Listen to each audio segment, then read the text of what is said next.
અબડાસા તાલુકાના નલિયા ગામની સીમમાં જસાપર ગામના શખ્સે પશુપાલક યુવાન પર લાકડીથી હુમલો કર્યો હતો।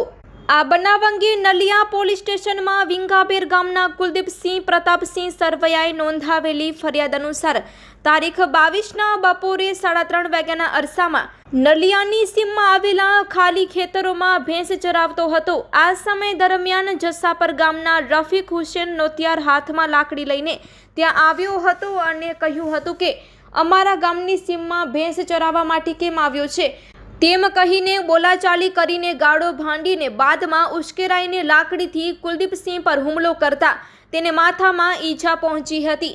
જો કે લાકડી મારીને આરોપી નાસી ગયો હતો। આથી કુલદીપસિંહે તેના કાકાને ફોનથી જાણ કરતા કાકાએ તેને હોસ્પિટલમાં સારવાર માટે ખસેડ્યો હતો।